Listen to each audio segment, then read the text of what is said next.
Okay, so I think this is something that a lot of our listeners are probably thinking about right now. Yeah. It's managing backups for multiple clients, right? Mm-hmm. And you're kind of exploring, you know, if a self-hosted backup server could be a way to streamline things Right. and really kind of get a handle on that whole process. And we're going to really unpack some of the pros and cons of that Yeah. based on some expert analysis that we've got. Yeah, we've got some really in-depth research here Yeah. that really breaks down the benefits and also some of the potential pitfalls of going this route. Right. Especially when you're talking about, dealing with a lot of different client environments. Yeah, I mean that's really the key here, right? Is that you're not just dealing with one system. Right. You've got a whole variety of different clients, probably different operating systems, different MSPs. needs, and trying to bring all that together Yeah. under one roof, so to speak, Yeah. can be a challenge. It can. But there's also some really intriguing aspects to this. Yeah. Like we uncovered some really interesting insights about how this kind of setup Mm-hmm. could potentially save you a ton of money Yeah. and headaches by centralizing everything. Right. But of course, there's always a but, right? Uh-huh. We also need to dig into the security considerations, Of course. because when you're talking about centralizing, sensitive client data, Right. keeping things locked down is absolutely paramount. For sure. And there's another layer to this too. Yeah. It's disaster preparedness. Oh, right. We need to think about what happens if your central server goes down. Oh, yeah, that's a good point. How do you make sure that your client's data is still protected? Right. So you're not putting all your eggs in one basket, and then Yeah. if that basket falls apart, you're in trouble. Yeah, you don't want to do that. All right, so let's kind of start by looking at the potential benefits of self-hosting here. Mm-hmm. What are some of the key advantages that might make this approach appealing in the first place? Well, I think that the most obvious one is centralized management. Okay. You're managing all your client backups Right. from a single dashboard. Okay. So instead of having to log into, a dozen different systems, Yeah. you can monitor everything from one place. Right. And that translates to, applying updates, tracking performance, and even, proactively spotting potential issues across all your clients with Yeah. incredible efficiency. So you're not just saving time by eliminating all that jumping around. Right. You're also potentially preventing problems before they even arise, Exactly. which is huge. Yeah, it's like having that early warning system Yeah. that lets you address, a failing hard drive Okay. or a connectivity issue Mm-hmm. before it impacts a client's backup schedule. Yeah, that peace of mind alone has to be worth something. Absolutely. But let's talk about the bottom line for a moment. Cost efficiency. Yeah, I know this is a major factor for any MSP. sure. Is self-hosting a potential win in that department? It definitely can be. Okay. Think about the hardware costs you'd incur Right. if you had to set up individual on-site servers Oh, yeah. for each client. For each client, yeah. With this self-hosted model, you can invest in one powerful server Right. and leverage it for all your clients, Gotcha. maximizing your return on investment. So you're essentially achieving economies of scale Exactly. with your hardware. Exactly. That makes a lot of sense. But, and maybe this is me being overly conscious here, Yep. but doesn't having all that data in one place make you a bigger target for hackers? Right. I mean, wouldn't they see a centralized server as a treasure trove? That's a valid concern. Yeah. But remember, a well-configured self-hosting system Right. relies heavily on things like robust network segmentation. Okay. Think of it like building virtual walls within your server, Right. isolating each client's data so that even if one segment is compromised, Right. the others remain protected. So even if one client's data is somehow breached, Right. it wouldn't necessarily mean everyone else is vulnerable. Precisely. Okay, that's reassuring. And this is where VPNs also come into play. Okay. By using secure VPN connections, Right. you're adding another layer of security to your data transport, Okay. making it far more difficult for unauthorized access. So it's like a double layer of protection there. Exactly. So we've talked about time savings, Yeah. potential cost savings, Mm-hmm. and now security. What about the day-to-day management of the system itself? Is a self-hosted setup easier to maintain It is. in terms of things like updates and configurations? Absolutely. One of the big advantages is the streamlined configuration and update process. Imagine trying to keep track of, different software versions Oh, yeah. or security protocols Right. across a dozen individual servers. Yeah, that would be a nightmare. With a centralized system. Right. You can push updates to all your clients simultaneously, Yeah. ensuring consistency and minimizing the risk of human error. It's almost like you're eliminating those little inconsistencies that Right. can creep in Exactly. when you're dealing with multiple separate systems. Yeah, you're reducing the potential for things to fall through the cracks. Right. And you're ensuring that everyone is operating on the same secure playing field. That consistency has to be reassuring, It is. both for you and your client. Absolutely. Okay, so let's say a client is growing rapidly Okay. and their data storage needs are increasing. Mm-hmm. How easy is it to scale up a self-hosted system Right. to accommodate that growth? That's one of the beauties of this approach. Okay. You can easily adjust backup frequencies Right. or increase storage capacity for individual clients Okay. without having to physically go to each location Oh, wow. and upgrade hardware. So you're not just keeping pace with their current needs. Right. You're essentially future-proofing your service. Making sure you can easily adapt as they grow. Exactly. That kind of scalability and flexibility is a major selling point Yeah. for a lot of MSPs. This all sounds incredibly appealing, but Yeah. I have a feeling there are some trade-offs here, right? You're absolutely right. Yeah. While self-hosting offers some compelling advantages, Yeah. it also comes with its own set of challenges that we need to address. All right. Well, let's dive into the potential downsides Okay. after a quick break. Sounds good. Okay, so we've kind of explored the sunny side of self-hosted backup servers, the efficiency, the cost savings, the scalability. But now it's time to face the potential downsides here. Yeah. What are some of the challenges that might give an MSP pause Right. before going all in on this approach? Well, as you hinted at earlier, Yeah. security is a major consideration. Okay. Even with, robust security measures in place, Right. centralizing all your client data does create a single point of failure. Okay. And the potential consequences of a breach Right. are magnified because you're not just dealing with one client's data. Yeah, you're responsible for many. You're responsible for many. So it's not just about preventing a breach. Right. It's also about minimizing the damage if one were to occur. Exactly. You mentioned network segmentation earlier. Yeah. But what are some of the best practices Right. MSPs should consider to mitigate these security risks? Well, VPNs are absolutely crucial. Yeah. And when we talk about VPNs, Right. it's not just about having any VPN connection. Okay. It's about using robust protocols like IPsec or OpenVPN Right. that offer strong encryption and authentication. Okay. You also need to think about how you're managing your encryption keys. Oh, okay.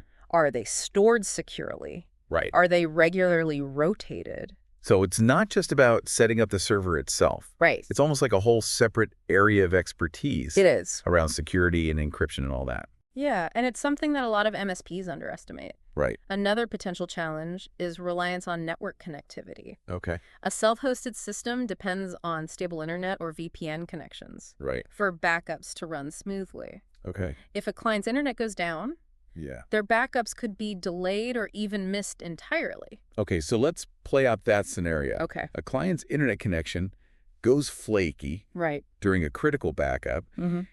and they lose some important data. Yeah, Who takes the blame in that situation? that's a tough question. Yeah. And it often comes down to the service level agreements you have in place. Right. But even if you're not technically liable, Right. a situation like that can damage your reputation Right. and client relationship. Yeah, that makes sense. That's why it's crucial Yeah. to be upfront about the reliance on connectivity Okay. and to have contingency plans in place. So it's not just about the technical aspects. Right. It's about managing expectations Yeah. and communication with your clients. Absolutely. Now let's talk about the what-ifs scenario Yeah. we touched on earlier, disaster recovery. Right.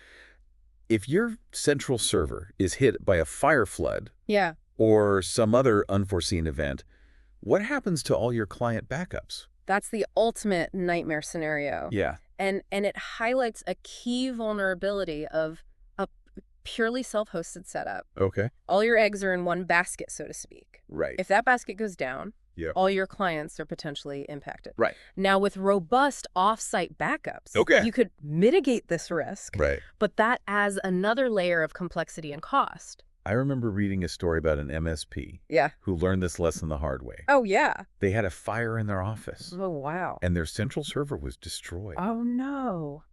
They thought they had backups, but they hadn't tested their disaster recovery plan in over a year. Right. Turns out their backups were corrupted, Oh, geez. and they lost almost everything. Oh, man. It nearly put them out of business. That's a stark reminder of why disaster recovery planning is non-negotiable. Yeah. You need to regularly test your backups Okay. and your restore procedures to make sure they actually work Yeah. when you need them the most. And it sounds like having offsite backups, Yeah. whether in the cloud or at a separate physical location, All right. is almost essential in this scenario. It is, absolutely. Okay. It's that added layer of protection Right. that can make the difference between a minor inconvenience Yeah. and a catastrophic loss of data. Okay, so shifting gears a bit, Okay. let's talk about the client experience. Right. Yeah. In a self-hosted setup, what happens if a client needs to restore a single file? Right. Do they have to contact you every time? That's a great point. Yeah.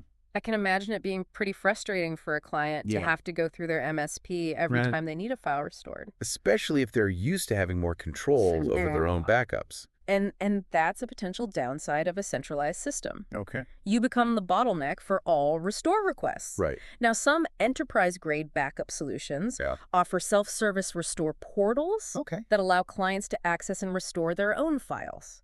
That makes sense. But these systems can be expensive and Uh-huh. complex to set up. So you're essentially trading off convenience and speed Yeah, for centralized control Yeah. and potential cost savings. exactly. And I imagine this ties into another potential challenge, Okay. regulatory compliance. Yeah, If you're dealing with clients in different industries, right. each with its own set of data privacy regulations, things can get pretty complicated. Yeah. Right. It's like a whole other layer of complexity. Imagine trying to manage a system Right. that has to comply with high PA for healthcare data, Oh, yeah. GDPR for European clients, Right. and PCI DSS for payment card information, Yeah. All at the same time. all at the same time. That's a lot. That's a recipe for headaches Yeah.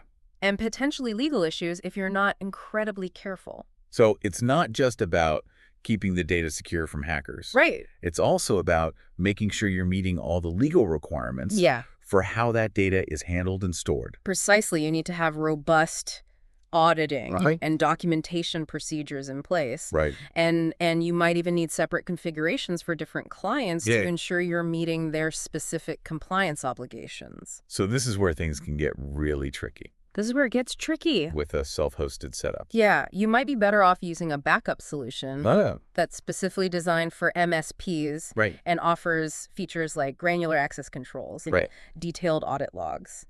So while self-hosting offers some clear benefits, Yeah, it's definitely not a one-size-fits-all solution. it's not. It's all about weighing those advantages against the potential challenges Right. and deciding if it's the right fit for your specific business model Right. and the needs of your clients. Exactly. There are definitely some trade-offs to consider, but there are also best practices Right. that can help mitigate some of those risks Okay. and make self-hosting a more viable option. So we've really unpacked both the pros and the cons. Right. Self-hosting definitely isn't a simple yes or no decision. No, it's not. But for those MSPs who are leaning towards it, Mm-hmm. what are some of the best practices they can implement Right. to maximize the benefits and minimize those potential risks? Well, we've touched on a few already, but let's emphasize them again. Right. Network segmentation and VPNs are non-negotiables. Okay. You absolutely have to treat each client's data as if it were the only data you're responsible for with Okay. its own secure perimeter. Like building those virtual fortresses within your server. Right, exactly. Each client gets their own impenetrable data vault. And the keys to those your encryption keys Right. need to be managed with extreme care. Okay. Regular rotation secure storage, Mm-hmm. maybe even looking into hardware security modules Okay. for an extra layer of protection. So we're building fortresses, we're guarding the keys. What else? Redundancy and offsite backups. Okay. Remember that MSP who lost everything in the fire? Yeah, That could be avoided with a solid offsite backup strategy. right. This could involve a secondary server in a different location Okay. or using cloud storage specifically designed for backups. So even if your primary server goes down, Right. you've got that safety net, that second copy of the data ready to go. Exactly. And some of those cloud-based backup solutions designed for MSPs even offer what they call Cloud Connect features. Right, right. I've heard about that. And these can be incredibly valuable. Yeah. They often include centralized license management, Okay. making it much easier to keep track of your software costs. Yeah, that's always a plus. They also typically use very secure data transfer protocols, Okay. so you can rest assured that your client data is protected. As it moves back and forth between your server and the cloud. That sounds like a good way to combine the control of self-hosting It is. with the peace of mind of offsite backups. It's that hybrid approach that gives you the best of both worlds. And regardless of whether you go full self-hosted, cloud-based, or hybrid, Right. encryption and access controls are fundamental. Fundamental. You need to have a rock-solid plan for who can access what data, Right. and you need to encrypt that data both in transit and at rest. So we're talking strong passwords. Right. Multi-factor authentication, the whole 9 yards. Yeah, exactly. Never underestimate the importance of those basic security practices. Right. They're the foundation of any secure system. And I know we talked about self-service restore options being a potential challenge Yeah. with self-hosted setups. Yeah. Are there any ways to address that? There are some of those enterprise-grade backup solutions we mentioned Right. do offer self-service portals for clients, but they can get pretty pricey.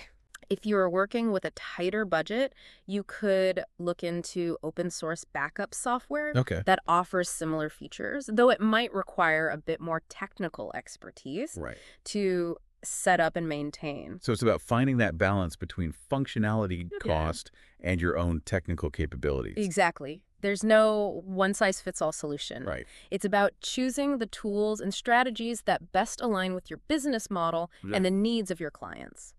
So as we wrap up this deep dive, Mm-hmm. what are some of the key takeaways you'd like our listener to keep in mind Mm-hmm. as they continue their research into self-hosted backup servers? I think the biggest one is that self-hosting can be a very viable option for MSPs, Okay.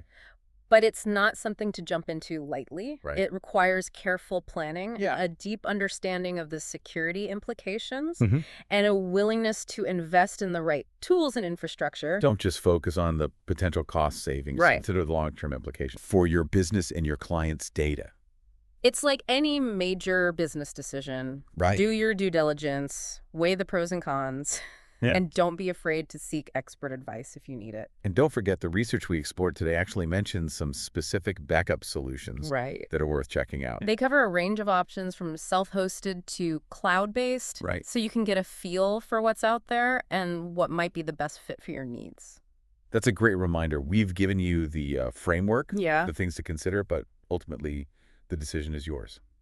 Absolutely armed with this knowledge. Yeah. You're now better equipped to navigate the world of backup solutions Right. and make an informed choice that protects your business and your clients. Well, there you have it. A deep dive into the world of self-hosted backup servers. We hope you found it insightful and maybe even a bit thought-provoking. Until next time, stay curious, keep learning, Yes, and may your backups always be secure. absolutely.